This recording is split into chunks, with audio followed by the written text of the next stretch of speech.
नमस्कार दोस्तों, art visual art में आप सभी का एक बार फिर से स्वागत है। आज हम बात करेंगे प्राचीन भारतीय कला के प्रमुख केंद्र के बारे में। तो दोस्तों, इस सीरीज में हमने अभी तक बात की है जोगीमारा गुफा के बारे में, अजंता गुफा के बारे में।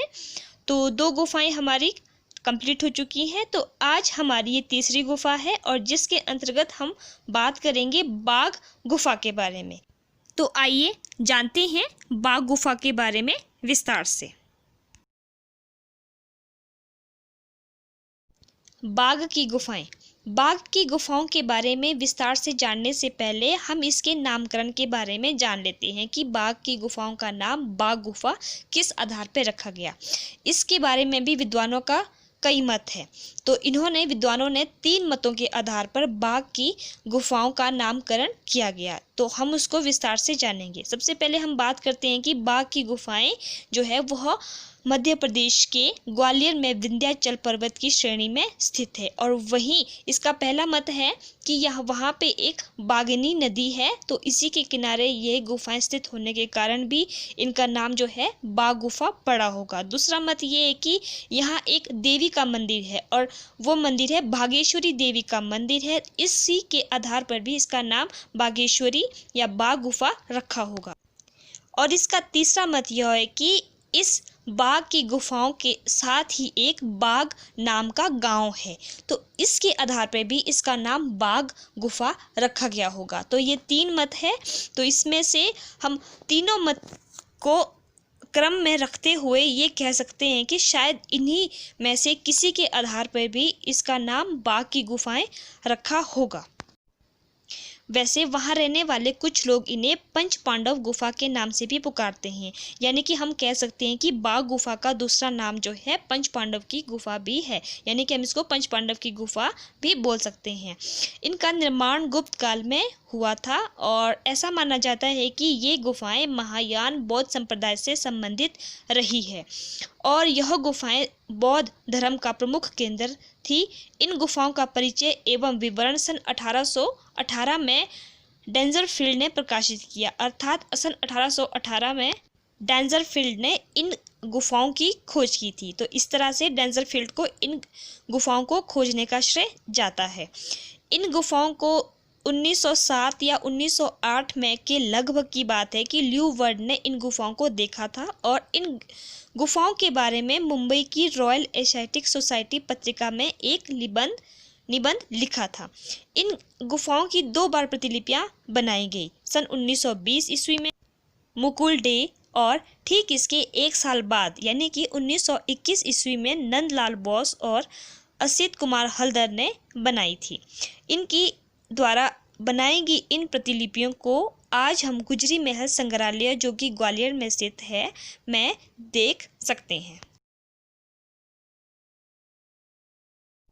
यह गुफाएं अजंता के समकालीन मानी जाती है। सन 1951 ईस्वी में इन्हें राष्ट्रीय स्मारक में घोषित किया गया था। बाघ में कुल 9 गुफाएं हैं, जिनमें से हमें केवल 5 गुफाओं में ही चित्र अच्छी स्थिति में प्राप्त हुए हैं और ये सभी गुफाएं जो है विहार गुफाएं हैं। विहार गुफाएं यानी कि बौद्ध भिक्षुओं के रहने का स्थान। आइए अब हम बात करते हैं इन 5 गुफाओं के बारे में कि इन 5 गुफाओं को और किस नाम से पुकारा जाता है। सबसे पहले देखते हैं पहली गुफा। इसको हम जो है गृह गुफा के नाम से भी पुकार सकते हैं। दूसरी है पंच पांडव गुफा, तीसरी हाथी खाना, चौथी रंग महल और 5वीं गुफा है पाठशाला। तो इस तरह से इन पांचों गुफाओं को भिन्न नामों से पुकार सकते हैं। गुफा संख्या 6, 7, 8 और 9 के चित्र पूर्ण रूप से नष्ट हो जाने के कारण इनके कोई भी नाम नहीं रखे जा सके। दूसरी और चौथी गुफा में हमें सर्वाधिक चित्र देखने को मिले हैं। इन गुफाओं का निर्माण 5वीं शती से लेकर 7वीं शती के बीच यानी कि गुप्त काल में माना जाता है। इन गुफाओं का रचना काल अजंता के गुफा संख्या 1 और 2 के समकालीन माना जाता है। जब पुरातात्विक विभाग की ओर से इन गुफाओं की सफाई की जा रही थी तो उन्हें वहां एक ताम्र पात्र मिला। तो उस ताम्र पात्र से पता चलता है कि पहले यह गुफाएं कल्याण के नाम से पुकारी जाती थी। इसी ताम्रपात्र से ज्ञात हुआ है कि ये गुफाएं महाराजा सुबंधु के समय बनकर तैयार की गई थी और जिसका समय 4वीं या 5वीं शताब्दी माना गया है। आइए अब हम जान लेते हैं इन गुफाओं के चित्रों के बारे में। बाघ की गुफाओं के चित्र पूरी तरह से नष्ट हो चुके हैं। केवल 2 ही गुफाएं, 4वीं और 5वीं, जिन्हें हम रंग महल व पाठशाला भी बोल सकते हैं, इन 2 गुफाओं में ही चित्र बचे हैं और वह भी कुछ बुरी हालत या स्थिति में हमें प्राप्त होते हैं। इन गुफाओं में केवल हमें 6 चित्र ही प्राप्त होते हैं। तो अब हम सबसे पहले देखते हैं पहली गुफा के बारे में। यह गुफा बौद्ध भिक्षुओं के निवास स्थान हेतु बनाई गई थी। इसमें कोई भी चित्र नहीं मिला है और ना ही कोई मूर्ति हमें प्राप्त होती है। इसके बाद बात करते हैं दूसरी गुफा, जिसको हम पंच पांडव की गुफा के नाम से भी बोल सकते हैं। दूसरी गुफा यानी पंच पांडव की गुफा, यहाँ छत पर बेल बूटे आलेखन आज भी बने हुए हैं। बाघ की गुफाओं में केले के वृक्षों का अंकन जगह जगह पर हुआ है।